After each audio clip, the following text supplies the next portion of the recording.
Hello भाई लोग। तो चलिए आ गया हूँ आपके लिए एक अलग सा नया मॉक टेस्ट लेकर जिसको जो कि हेल्पफुल होगा। आपको पता होगा आपका। रुकिए मैं पहले कलर चेंज कर लेता हूँ आपका। कौन सा रखूँ? ब्लू। चलो ब्लू ही ठीक है। तो ये हेल्पफुल होगा आपका एएलपी टेक्नीशियन 2024 के लिए। ये मॉक टेस्ट 4 होने वाला है। अच्छा, इसमें मैंने नया क्या किया है, मैंने इसमें थोड़ा सा फॉर्मेट चेंज किया है। इसमें मैंने साइंस के भी क्वेश्चन रखे हैं एंड जीके जीएस के भी क्वेश्चन रखे हैं। तो इससे आपको थोड़ा सा बेटर एक्सप्लेनेशन मिलेगा। और साथ में ही हम लोगों ने जो वहाँ पे एक्सप्लेनेशन को भी ऐड किया है साथ में। ठीक है, इसके साथ में एक्सप्लेनेशन को भी ऐड किया है जो कि और आपके लिए यूजफुल होगा। और आपके पास कोई सजेशन है तो कमेंट सेक्शन में ज़रूर वो सजेस्ट कीजिएगा। मैं आपके सजेशन को ज़रूर मतलब पूरा ट्राई करूँगा इम्प्लीमेंट करने का। ठीक है, तो आपके पास अगर कोई भी आइडिया है कि हम लोग और बेटर कर सकें इसको, तो आप वो आइडिया हमारे साथ शेयर जरूर कीजिएगा। ठीक है, तो चलिए स्टार्ट करते हैं। स्टार्ट करने से पहले अगर आपने इस वीडियो को अभी तक लाइक नहीं किया है तो एक लाइक कर दो और साथ में ही इस चैनल को सब्सक्राइब कर दो। और अंत में आपको बताना क्या है कि आपने कितना स्कोर किया, ये आप कमेंट सेक्शन में ज़रूर बताइएगा। चलिए स्टार्ट करते हैं। तो पहला क्वेश्चन है, निम्नलिखित तत्वों में से। अच्छा, एक बार भाई ने कमेंट किया था कि यहाँ पे आप मेंशन कीजिए कि क्वेश्चन किस कमेंट मतलब किस कहाँ से आपने उठाया है। तो मैंने उसके सजेशन को मानते हुए यहाँ पे मैंने मेंशन भी कर दिया है। ठीक है, उसी तरह आप भी के पास भी अगर कोई एडवाइस है जो कि आप चाहते हैं इसमें मैं इम्प्लीमेंट करूं तो आप जरूर लिखिएगा। चलिए पहला क्वेश्चन है, निम्नलिखित तत्वों में से कौन सा कमरे के तापमान पर एक तरल है? सोडियम, क्रोमियम, टाइटेनियम या पारा? तो पूछ रहा है कमरे के तापमान पर एक तरल कौन सा तत्व है, सोडियम, क्रोमियम, टाइटेनियम या पारा? चलिए आंसर देख आप लोगों ने कर दिया होगा। चलिए आंसर देखते हैं। इसका आंसर क्या होने वाला है, पारा। पारा जो है कमरे के तापमान पर एक तरल है। यहाँ पे मैंने देखिए आपके लिए एक्स्ट्रा एक्सप्लेनेशन भी लिख दिया है, तो इसको एक बार पढ़ते हैं। पारा कमरे के तापमान पर एक तरल है। यह विद्युत का सुचालक भी है, इसलिए यह विद्युत स्विच का एक उपयोगी घटक है। मरकरी का उपयोग दांतों की फिलिंग, पेंट, साबुन, बैटरी और फ्लोरोसेंट लाइटिंग में भी किया जाता है। मिनामाता रोग, जिसे कभी कभी चीसो मिनमाता रोग के रूप में भी जाना जाता है, एक स्त्राविक रोग है जो गंभीर पारा विषाक्तता के कारण होता है। चलिए अगला क्वेश्चन देखते हैं। अगला है, लैक्टिक अम्ल एक है। लैक्टिक अम्ल क्या है? दो कार्बन अणु, एक कार्बन अणु, चार कार्बन अणु या तीन कार्बन अणु? तो चलिए देखते हैं आंसर क्या है। लैक्टिक अम्ल जो है तीन कार्बन अणु है। क्या है?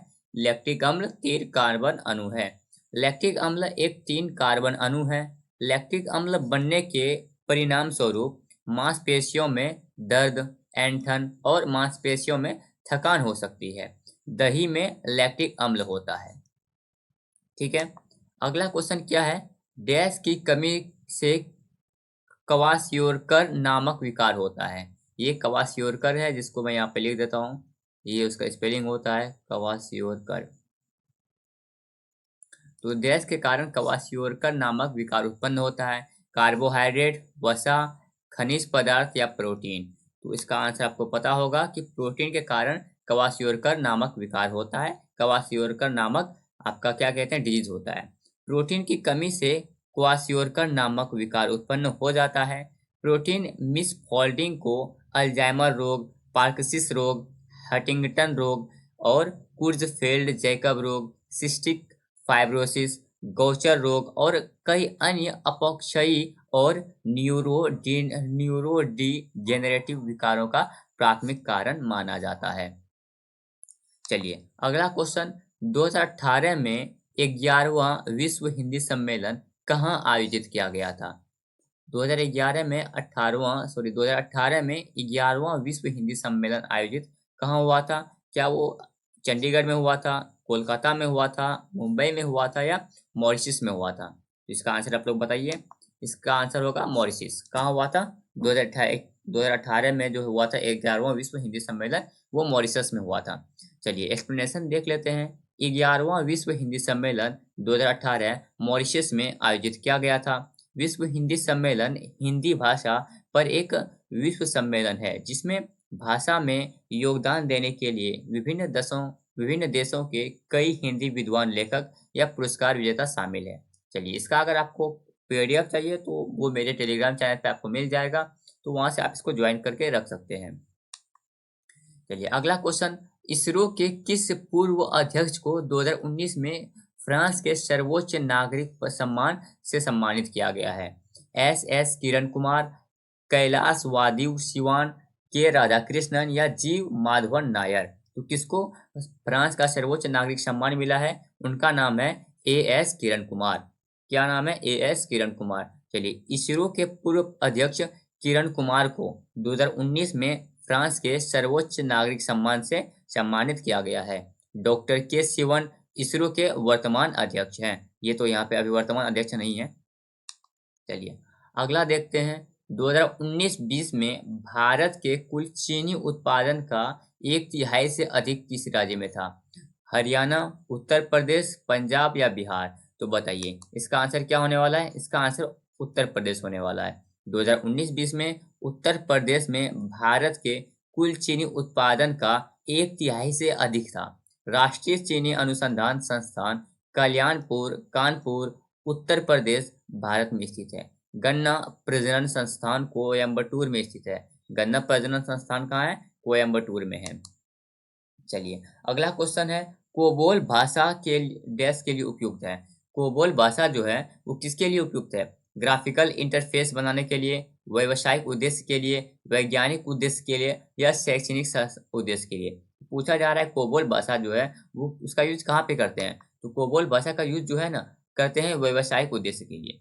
कोबोल सामान्य व्यवसाय उन्मुख भाषा मुख्य रूप से कंपनियों और सरकारों के लिए व्यवसाय, वित्त और प्रशासनिक प्रणालियों में उपयोग किया जाता है। तो कोबोल भाषा किसके लिए यूज होता है? व्यवसायिक उद्देश्य के लिए यूज होता है। चलिए, अगला क्वेश्चन देखते हैं। निम्नलिखित में से कौन सा डीआरडीओ द्वारा विकसित एक मल्टी बैरल रैकेट प्रणाली है? त्रिशूल, पिनाक, पृथ्वी,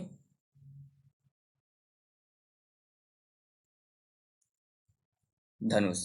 चलिए, फिर से एक बार क्वेश्चन पढ़ लेते हैं। निम्नलिखित में से कौन सा डीआरडीओ द्वारा विकसित एक मल्टी बैरल रैकेट प्रणाली है? त्रिशूल, पिनाक, पृथ्वी, धनुष?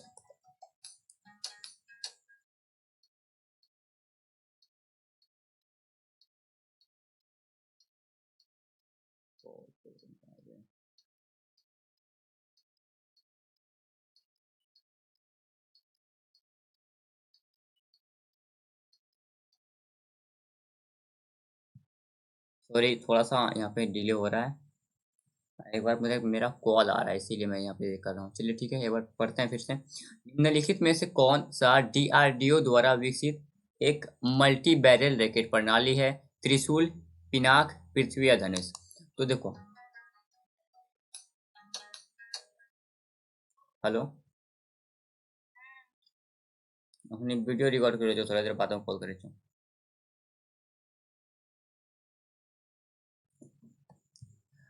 निम्नलिखित में से कौन सा डीआरडीओ द्वारा विकसित एक मल्टी बैरल रैकेट प्रणाली है? तो इसका आंसर हो जाएगा पिनाक। ठीक है, पिनाक एक बहु बैरल रैकेट प्रणाली है जिसे डीआरडीओ द्वारा स्वदेशी रूप से विकसित किया गया है। इसे 24 जून 2021 को उड़ीसा के तटघर एकीकृत परीक्षण रेंज आईटीआर चांदीपुर में लॉन्च किया गया था। चलिए, अगला क्वेश्चन, भारत ने किस वर्ष प्रौद्योगिकी प्रयोग उपग्रह टीईएस नामक इमेजिंग सैटेलाइट लॉन्च किया था? तो देखो, टीईएस नामक इमेजिंग सैटेलाइट कब लॉन्च हुआ है? 2001 में, 1998 में, 2007 में या 1988 में? तो देखो, टीईएस जो लॉन्च हुआ था वो आपका हुआ था 2001 में। ठीक है, 22 अक्टूबर 2001 को भारत ने प्रौद्योगिकी प्रयोग उपग्रह टीईएस नामक एक इमेजिंग उपग्रह लॉन्च किया था। प्रमोशन स्थल सार केंद्र श्री हरिकोटा, भारत। प्रमोशन यान PSLV C3 प्रौद्योगिकी प्रयोग उपग्रह टीईएस एक भारतीय सुदूर संवेदन और फोटो टोही उपग्रह है। चलिए, अगला क्वेश्चन, निम्नलिखित में से किसने RISAT radar imaging satellite launch किया? PSLV C43, PSLV-C48, PSLV-C37, PSLV-C46। तो इसका आंसर हो जाएगा PSLV-C48। PSLV-C48 ने रडार इमेजिंग सैटेलाइट लॉन्च किया था। चलिए एक बार एक्सप्लेनेशन देख लेते हैं। PSLV-C48 ने रीसट यानी कि रडार इमेजिंग सैटेलाइट लॉन्च किया।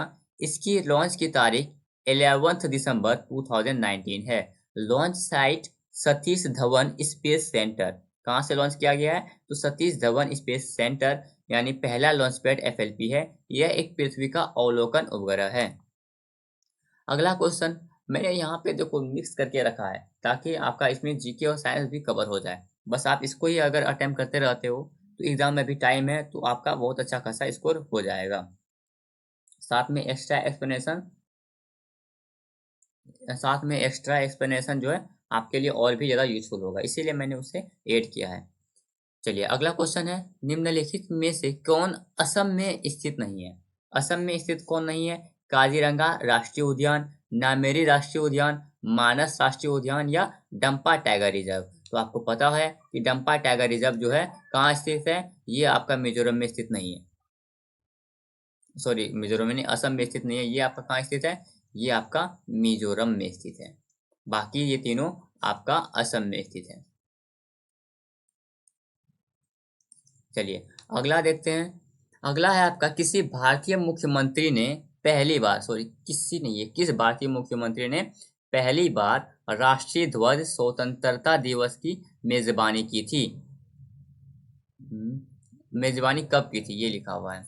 किसी भारतीय मुख्यमंत्री ने पहली बार राष्ट्रीय ध्वज स्वतंत्रता दिवस की मेजबानी कब की थी? 15 अगस्त 1977 को, 15 अगस्त 1950 को, 15 अगस्त 1947 को या फिर 15 अगस्त 1974 को। तो बताइए, ये हुआ था आपका 15 अगस्त 1974 को। एम करुणानिधि 1974 में चेन्नई में स्वतंत्रता दिवस पर झंडा फहराने वाले भारत के पहले मुख्यमंत्री बने थे।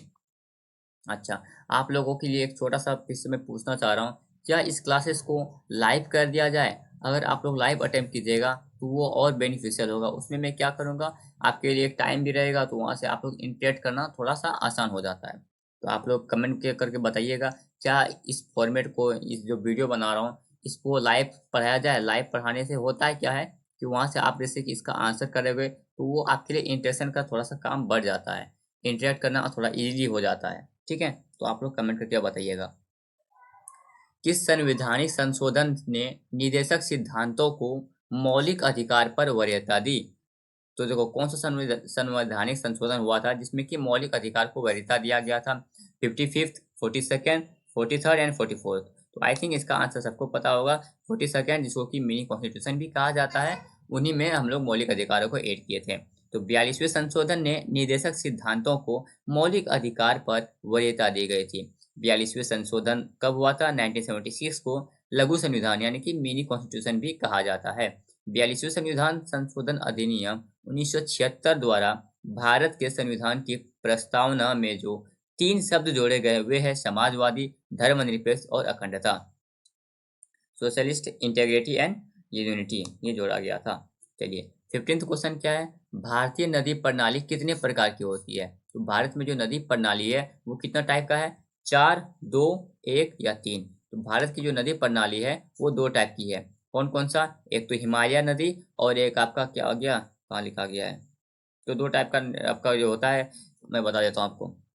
एक पेनिनसुला रिवर होता है, एक हिमालयन रिवर होता है। ठीक है, तो यहाँ लिखा या नहीं देख लेता हूँ। 2 नदी प्रणालियाँ हैं, हिमालयन नदी। इन नदियों में को फिर से 2 समूह विभाजित किया जाता है, ट्रांस हिमालय और हिमालयी। और प्रायद्वीपीय यहाँ लिखा हुआ है ना, पेनिनसुला रिवर यानी प्रायद्वीपीय नदियाँ, जिसको कि प्रायद्वीपीय नदियाँ पश्चिमी घाट में उत्पन्न होती है। तो होता क्या है कि आपको मैं थोड़ा सा बता देता हूँ। रिवर जो है ये 2 टाइप का होता है, एक होता है हिमालयन और एक होता है आपका पेनिनसुलर यानी कि प्रायद्वीपीय लिख देता हूँ, पेनिनसुलर। ठीक है, अब हिमालयन रिवर भी अगेन 2 टाइप का होता है। ये आपका होता है एक तो हिमालयन, हिमालयन कैसा? ट्रांस हिमालयन, एक ट्रांस हिमालयन होता है। और ये हिमालयन रिवर एक होता है सिर्फ हिमालयन, एक होता है ट्रांस हिमालयन, ये होता है। और पेनिनसुलर रिवर तो एक ही होता है, जो कि कहाँ से निकलता है, वेस्टर्न घाट से जाके निकलता है, पश्चिमी घाट से निकलता है। अगला क्वेश्चन देखते हैं। अगला है आपका, कान्हा टाइगर रिजर्व कहाँ है। कान्हा टाइगर रिजर्व मध्य प्रदेश में, महाराष्ट्र में, तेलंगाना में या उत्तर प्रदेश में। तो चलिए इसका आंसर क्या होगा, Kanha national park, sorry, Kanha tiger reserve जो है वो मध्य प्रदेश में है। कान्हा टाइगर रिजर्व मध्य प्रदेश में स्थित है। इसे कान्हा किसली राष्ट्रीय उद्यान के नाम से भी जाना जाता है। यह मध्य प्रदेश के मंडला और भलगत जिले से सतपुड़ा की मैकाल श्रेणी में स्थित है। चलिए अगला क्वेश्चन देखते हैं। पेंटिंग की पट्टाचित्र शैली निम्नलिखित में से किस राज्य की सबसे पुरानी और सबसे लोकप्रिय कला रूपों में से एक है। बिहार, आंध्र प्रदेश, उड़ीसा या राजस्थान। तो इसका आंसर हो जाएगा उड़ीसा। पेंटिंग की पट्टाचित्र शैली उड़ीसा के सबसे पुराने और सबसे लोकप्रिय कला रूपों में से एक है। पट्टाचित्र कला रूप अपने जटिल विवरणों के साथ साथ पौराणिक कथाओं और इसमें अंकित लोक कथाओं के लिए भी जाना जाता है। चलिए अगला क्वेश्चन देखते हैं। प्रधानमंत्री उज्ज्वला योजना कब शुरू किया गया था। क्या प्रधानमंत्री उज्ज्वला योजना 1 मई 2017 को, 1 मई 2018 को, 1 मई 2016 को या 1 मई 2015 को शुरू किया गया था। तो प्रधानमंत्री उज्ज्वला योजना जो है 1 मई 2016 को शुरू किया गया था। कहाँ से, उत्तर प्रदेश के बलिया से शुरू किया गया था। इसमें होता क्या है, इसमें बीपीएल परिवारों को एलपीजी गैस कनेक्शन दिया जाता है। अगला क्वेश्चन, हड़प्पा सभ्यता किस नदी किनारे स्थित है। हड़प्पा सभ्यता जो है क्या सतलज नदी के किनारे स्थित है, सिंधु नदी के किनारे स्थित है, भोगवा नदी के किनारे स्थित है या रावी नदी किनारे स्थित है। तो हड़प्पा सभ्यता जो है वो रावी नदी किनारे स्थित है। चलिए रावी नदी के तट पर हड़प्पा सभ्यता स्थित है। बनवाली और कालीबंगा, सतलुज, लोथल, भोगवा नदी, मोहनजोदड़ो, सिंधु नदी। तो देखो बनवाली और कालीबंगा किसके पास, किसके साथ स्थित है, सतलुज नदी के किनारे स्थित है। और लोथल जो है आपका भोगवा नदी के किनारे स्थित है। और मोहनजोदड़ो आपका सिंधु नदी के किनारे स्थित है। चलिए लास्ट क्वेश्चन देखते हैं। अच्छा लास्ट नहीं है ये अभी ये मतलब आपका 18th क्वेश्चन था, थोड़ा सा नंबरिंग में मिस्टेक हो गया है। भारत में सिजदा की प्रथा किसने शुरू की। सिजदा प्रथा जो है ये आपका इल्तुतमिश ने, कुतुबुद्दीन ऐबक ने, रजिया सुल्तान ने या गयासुद्दीन बलबन ने शुरू किया था। तो सिजदा प्रथा जो है आपका गयासुद्दीन बलबन ने शुरू किया था, सिजदा एंड पायबोस प्रथा। ठीक है। चलिए गयासुद्दीन बलबन ने भारत में सिजदा प्रथा की शुरू की थी। सिजदा राजा के अभिवादन का नियमित रूप था। सिजदा में लोगों को घुटने टेक कर सिर से जमीन को छूना पड़ता था। इसको सिजदा प्रथा बोलते हैं। चलिए लास्ट क्वेश्चन, पद्मावत के लेखक कौन थे। पद्मावत के लेखक कौन थे, फिरदौसी, अबुल फजल, मलिक मोहम्मद जायसी या गुलबदन बेगम। पद्मावत के लेखक मलिक मोहम्मद जायसी थे। मलिक मोहम्मद जायसी पद्मावत के लेखक थे। पद्मावत 1540 में लिखी गई एक महाकाव्य कविता है। यह अवधि में लिखी गई थी लेकिन मूल लिपि फारसी था। यह अवधि में महत्वपूर्ण कार्यों में सबसे पुराना मौजूदा पाठ है। चलिए यहाँ पे हम लोग का क्लास होता है इंड। अब आप लोगों से थोड़ा सा मैं चाहूँगा कि रिव्यू देने। ठीक है, इसका रिव्यू जैसे मैंने इसमें कुछ नया ट्राई किया था, तो आप लोग कमेंट में बताइएगा कि इसी फॉर्मेट को हम लोग कंटिन्यू करें या फिर पहले जो हम जैसे हम लोग क्लास कर रहे थे उस तरह ही कंटिन्यू करें। जैसे इसमें मैंने कुछ क्या नया किया है, सबसे पहले तो पहले जो हम लोग करते थे उसमें बस साइंस के क्वेश्चन ऐड होते थे। ठीक है, लेकिन अभी इसमें मैंने जीके जीएस को भी साथ में कर लिया है। और क्या किया है, और साथ में मैंने एक्सप्लेनेशन को भी रखा है, एक्सप्लेनेशन को भी रखा है। ठीक है, तो यहाँ पे आप लोग बताइएगा कि ये दोनों को साथ में करना है या नहीं करना है।